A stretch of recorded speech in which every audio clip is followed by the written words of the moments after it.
Des banques qui ferment du jour au lendemain, des prix de l'essence qui triplent en quelques jours, des monnaies entières qui disparaissent avant même que votre prochain salaire tombe.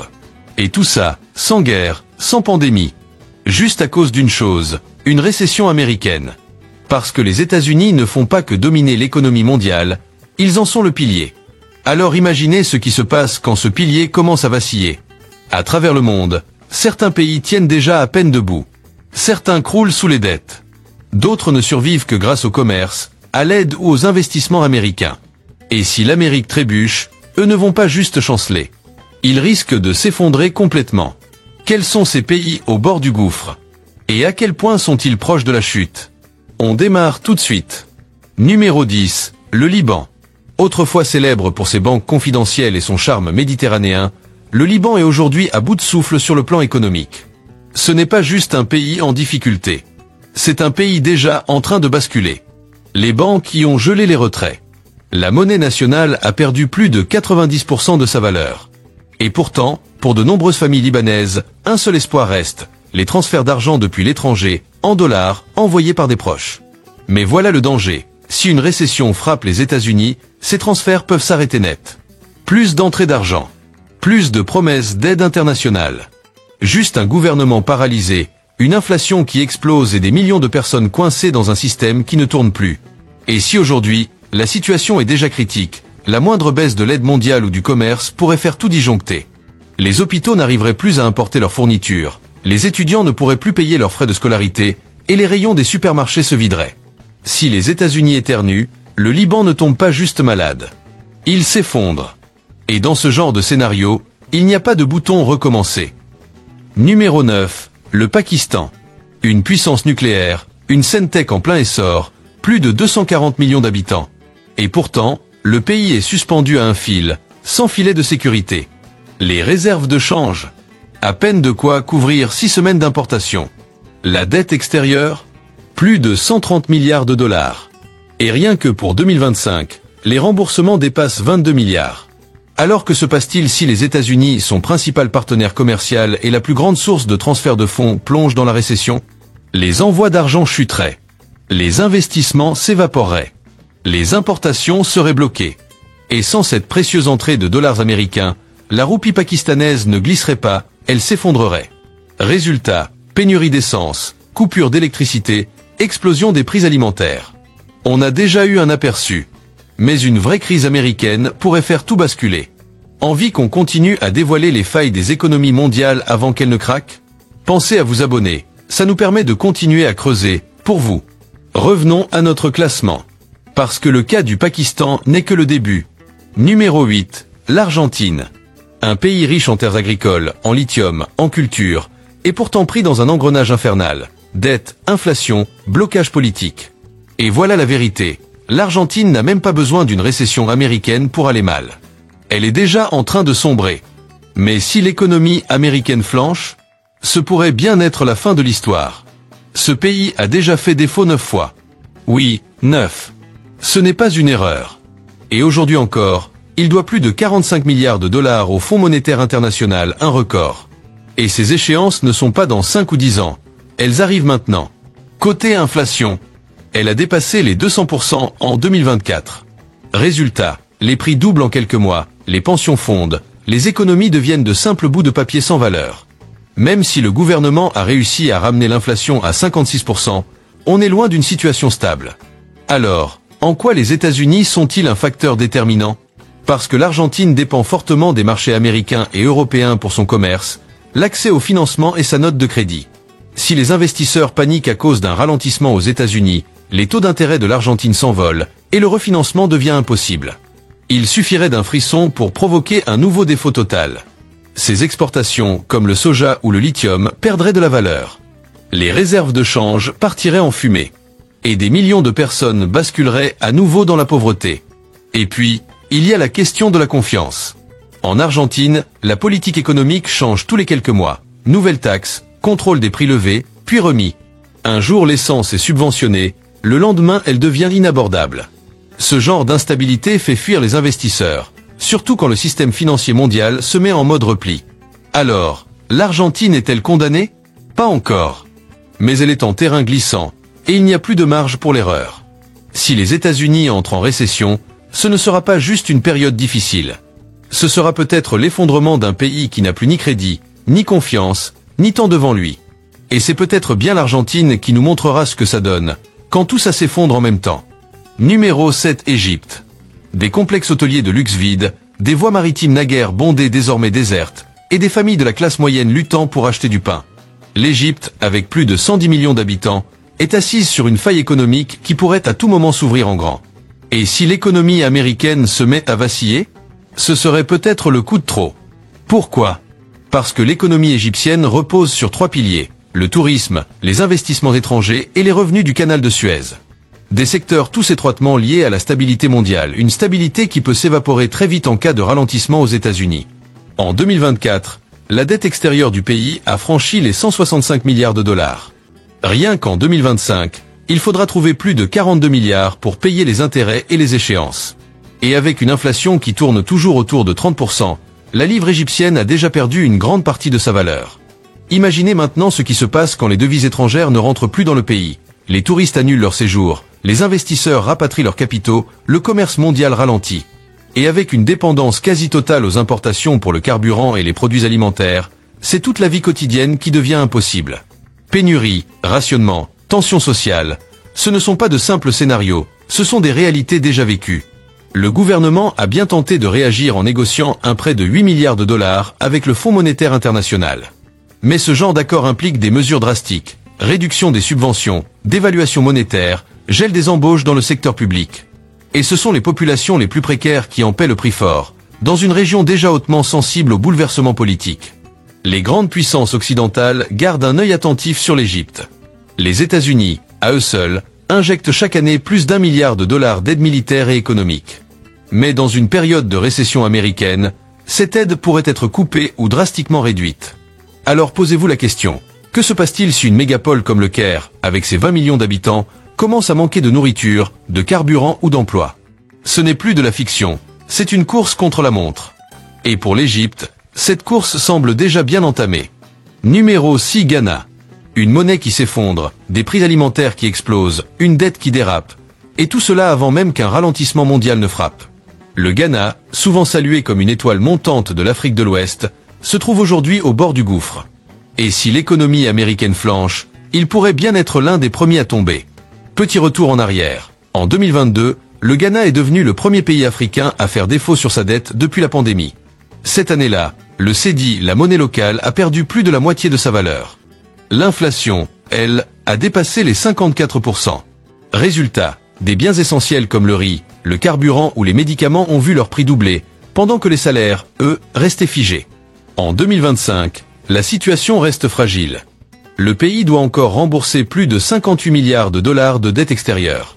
Certes, un prêt de 3 milliards de dollars du FMI a été accordé, mais avec des conditions, hausse d'impôts, coupe budgétaire, fin de certaines subventions. Mais la vraie menace vient d'ailleurs, les transferts de fonds et le commerce international. Car le Ghana dépend énormément des dollars envoyés par sa diaspora. Rien qu'en 2024, les envois de fonds ont rapporté plus de 4 milliards de dollars, soit plus que ses exportations d'or. Et devinez ce qu'il se passe si une récession touche les États-Unis? Les migrants perdent leur emploi, les transferts chutent, et cette source cruciale de devises s'assèche brutalement. Les investisseurs étrangers, eux aussi, commencent à fuir. Si cette tendance s'accentue, l'économie ghanéenne perdra l'un de ses derniers filets de sécurité. Et ce n'est pas tout. Plus de 30% du blé consommé dans le pays est importé, souvent via des réseaux commerciaux soutenus par les États-Unis. Une rupture dans ces chaînes d'approvisionnement ferait grimper les prix à nouveau. Alors que se passe-t-il quand un pays croule sous les dettes, voit disparaître ses sources de devises, et ne peut plus nourrir sa population? Ce n'est pas une simple crise, c'est une menace pour la stabilité nationale. Le gouvernement tente bien de tenir la barre. Mais avec une telle dépendance aux flux extérieurs, surtout ceux venant des États-Unis, un choc économique majeur pourrait faire tout basculer. Le Ghana peut-il encaisser une nouvelle tempête, ou va-t-il revivre les pires pages de son histoire? Numéro 5, Zambie. Les mines de cuivre tournent encore, mais les caisses de l'État, elles, sonnent creux. La Zambie vit à crédit et le temps presse. Autrefois portée par la forte demande mondiale, son économie est aujourd'hui piégée entre dettes, défaut de paiement et dépendance au marché étranger. Et si les États-Unis ralentissent? Le pays risque plus qu'un simple repli, il pourrait plonger dans le noir. Commençons par l'essentiel, La Zambie est le deuxième producteur de cuivre du continent africain. Ce métal représente plus de 70% de ses revenus d'exportation. Mais le problème, c'est que le cours du cuivre suit la demande mondiale. Et dès que l'économie américaine ralentit, cette demande s'effondre. Côté dette, la situation est tout aussi préoccupante. La Zambie a été la première nation africaine à faire défaut pendant la pandémie, en 2020. Aujourd'hui encore, elle tente de renégocier plus de 13 milliards de dollars de dettes extérieures. Les négociations avancent lentement, tiraillées entre créanciers privés, la Chine et les institutions internationales. Et pendant ce temps, les taux d'intérêt augmentent, la monnaie locale, le kwacha, s'affaiblit, et les remboursements deviennent de plus en plus insoutenables. Les prix des produits de première nécessité, comme la nourriture et le carburant, sont déjà très élevés. Si les États-Unis tombent en récession et que les capitaux étrangers s'envolent, la Zambie pourrait se retrouver à nouveau en crise totale. Les conséquences humaines seraient dramatiques. Près de la moitié de la population vit sous le seuil de pauvreté. Les écoles dépendent de dons, les hôpitaux de médicaments importés. Moins d'aide, moins de commerce, moins de transfert d'argent et c'est toute la société qui vacille. L'investissement direct étranger, lui, est déjà en baisse. Si les fonds américains s'évaporent davantage, les projets de développement sont gelés, les emplois disparaissent et le pays s'enlise. Le gouvernement rambien essaie pourtant de redresser la barre. Il a laissé flotter sa monnaie, lancé des mesures d'austérité et sollicité l'aide du FMI. Mais tout cela prend du temps et la Zambie n'en a plus beaucoup. Alors que se passe-t-il quand le cuivre perd sa valeur, que les dettes s'accumulent et que l'argent étranger s'évapore? Ce n'est plus seulement de l'exposition au risque. C'est une ouverture béante dans l'économie du pays. Numéro 4, Sri Lanka. Des stations-service à sec, des rayons de supermarchés vides, des foules envahissant le palais présidentiel. Non, ce n'était pas une fiction. C'est bien ce qui s'est passé au Sri Lanka. Et le plus inquiétant, le pire n'est peut-être pas encore derrière nous. En 2022, le pays a connu une faillite historique. Première fois de son histoire qu'il faisait défaut sur sa dette. Les réserves en devises étrangères étaient presque épuisées. Les coupures de courant s'étiraient sur des heures. L'inflation alimentaire atteignait des sommets, plus de 90% et des millions de personnes faisaient la queue pour un simple bidon de gaz de cuisine. Aujourd'hui, en 2025, le Sri Lanka tente encore de sortir de ce gouffre. Mais c'est un équilibre extrêmement fragile. Et si les États-Unis venaient à entrer en récession, cette lente remontée pourrait s'arrêter net, voire s'inverser brutalement. Pourquoi? Parce que la reprise économique du Sri Lanka repose sur 3 piliers. Le tourisme, les envois d'argent depuis l'étranger et les investissements venus de l'extérieur. Autrement dit, tout dépend de la bonne santé des pays riches. Or, lorsqu'une crise frappe les États-Unis, les voyageurs annulent leurs projets, les travailleurs sri-lankais à l'étranger perdent leur emploi, les investisseurs se replient. Le tourisme seul rapporte près de 5 milliards de dollars chaque année, mais il s'évapore dès que le climat économique mondial se tend. Quant aux transferts d'argent, ils proviennent en majorité de Sri-Lankais installés au Moyen-Orient ou en Europe, 2 régions très sensibles à la conjoncture américaine. Résultat, si les États-Unis plongent, l'argent cesse d'affluer. Ajoutez à cela une montagne de dettes, même après rééchelonnement, envers des créanciers comme la Chine ou le FMI, des créances qu'il faut continuer à rembourser coûte que coûte. Pendant ce temps, la roupie reste instable, l'inflation ne redescend pas, et la tension politique est toujours palpable. Alors imaginez un instant, le commerce mondial ralentit, le dollar américain prend de la valeur, et le Sri Lanka se retrouve à payer encore plus pour importer l'essentiel. On connaît déjà le scénario, fils interminables, pénurie, coupure d'électricité, soulèvement populaire. Sauf que cette fois-ci, le pays pourrait ne pas avoir l'énergie ni le soutien international pour s'en relever. Le Sri Lanka n'est pas juste vulnérable. Il est encore en convalescence. Et un seul choc de plus pourrait suffire à le faire rechuter, pour de bon. Numéro 3, Équateur. Des barrages à sec, des pannes de courant qui s'enchaînent, des chars dans les rues. Non pas pour faire face à une guerre étrangère, mais pour tenter de contrôler les gangs. Ce n'est pas une dystopie, c'est l'Équateur d'aujourd'hui, un pays en train de sombrer, pris dans une tempête parfaite. Crise énergétique, explosion de la violence, et une économie totalement dépendante de l'extérieur. Et si les États-Unis venaient à flancher économiquement, l'Équateur pourrait littéralement imploser. Premier signe d'alerte, l'Équateur utilise le dollar américain comme monnaie nationale. Cela veut dire qu'il ne peut ni imprimer de billets, ni manipuler les taux d'intérêt pour amortir un choc. Si l'économie américaine ralentit, l'Équateur encaisse le coup de plein fouet. Et ce n'est pas tout. Le pays dépend massivement de ses exportations de pétrole, qui représentent plus de 30% de ses recettes extérieures. Or, dès que la demande mondiale faiblit, ce qui arrive inévitablement lors d'une récession américaine, les prix du pétrole s'effondrent, et les revenus du pays avec. Par-dessus cela, la violence a explosé. Les narcotrafiquants ont transformé des villes autrefois tranquilles comme Guayaquil en zone de guerre. En 2024, le gouvernement a carrément déclaré un conflit armé interne. Le tourisme a disparu, les capitaux étrangers ont fui, et les dépenses de sécurité ont explosé. Résultat, le chômage grimpe, les services publics s'effondrent, les hôpitaux manquent de médicaments, les écoles ferment. La sécheresse a presque vidé les barrages, provoquant des coupures d'électricité à répétition. Et avec aucune monnaie locale à dévaluer et très peu de marge d'endettement, le gouvernement est à bout de ressources. Une récession américaine, c'est moins de recettes pétrolières, moins de transferts d'argent des migrants, et une inflation galopante alimentée par un dollar trop fort. Et avec une instabilité politique croissante et un président sous pression, le pays est à la merci d'un effondrement. L'Équateur est exposé sur tous les fronts. Et la devise qu'il utilise, le dollar, pourrait bien devenir le poids qu'il entraîne au fond. Numéro 2, Tunisie. La classe moyenne tunisienne s'effondre sous nos yeux. Les files d'attente pour du pain s'allongent, les pharmacies manquent de médicaments de base, et les touristes autrefois moteurs de l'économie se font de plus en plus rares, tout comme les liquidités de l'État. La Tunisie ne traverse pas une crise ordinaire. Elle est littéralement en train d'étouffer sous le poids de sa dette, de ses tensions politiques et d'un filet de sécurité sociale en train de disparaître. Et si les États-Unis tombent en récession, la Tunisie pourrait ne pas avoir la force d'encaisser le choc. Le problème, c'est que le pays fonctionne déjà à crédit. Près de 40% de son budget annuel est consacré aux salaires publics et aux subventions. Et tout cela est financé par des emprunts. Sauf qu'avec une inflation galopante et des prix alimentaires en hausse constante, cette équation devient intenable.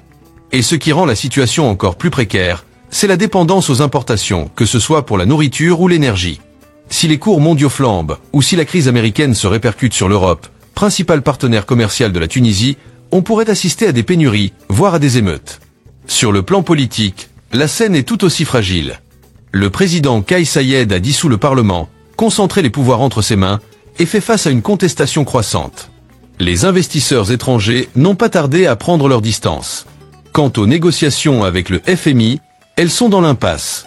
Sans accord d'aide internationale, le pays court droit vers le défaut de paiement. Et avec un chômage des jeunes qui frôle les 36%, la frustration populaire monte. Un grain de sable, qu'il s'agisse d'une récolte ratée, d'un défaut de paiement ou d'un ralentissement mondial, pourrait suffire à précipiter la chute. Numéro 1, Jordanie. Comment un pays peut-il survivre en important plus de 90% de son énergie, alors qu'il n'a pas une goutte de pétrole sous son sol? C'est le pari risqué que fait la Jordanie chaque jour. Et ce fragile équilibre pourrait être brisé par la moindre secousse économique mondiale. La Jordanie tient grâce à des alliances stratégiques, des aides financières internationales et des prêts du FMI. Mais voilà le problème. Si les États-Unis entrent en récession et que les flux de financement étrangers se tarissent, même légèrement, la situation pourrait basculer en quelques semaines. Le pays est cerné par les conflits régionaux, et pourtant il a réussi à maintenir une relative stabilité. Mais cela a un prix. La dette publique dépasse désormais les 5% du PIB. Le chômage chez les jeunes atteint presque 50%. Les prix de l'alimentation flambent. Et l'eau, ressource vitale, se fait de plus en plus rare. Imaginez maintenant, les transferts d'argent des Jordaniens vivant à l'étranger chutent, les touristes européens se font rares, les aides financières ralentissent. Que se passe-t-il? Le moindre choc extérieur, qu'il s'agisse d'une hausse des prix de l'énergie ou d'un coup de frein sur l'aide internationale, pourrait allumer la mèche. Et un autre facteur va bientôt entrer en jeu. À partir de 2026, le système européen de préautorisation de voyage, l'ETIA, va rendre les déplacements des Jordaniens vers l'Europe plus complexes. Cela pourrait freiner le tourisme, les affaires et même les liens familiaux. La Jordanie n'a aucune marge d'erreur. Une seule crise suffit pour faire s'écrouler tout l'édifice. La question est, le prochain choc viendra-t-il de l'extérieur ou de l'intérieur? Tu veux encore plus de décryptage économique sans filtre, basé sur des données concrètes et pas des suppositions? Abonne-toi et partage cette vidéo. Parce que comprendre ce qui se passe avant que ça n'explose, ça fait toute la différence.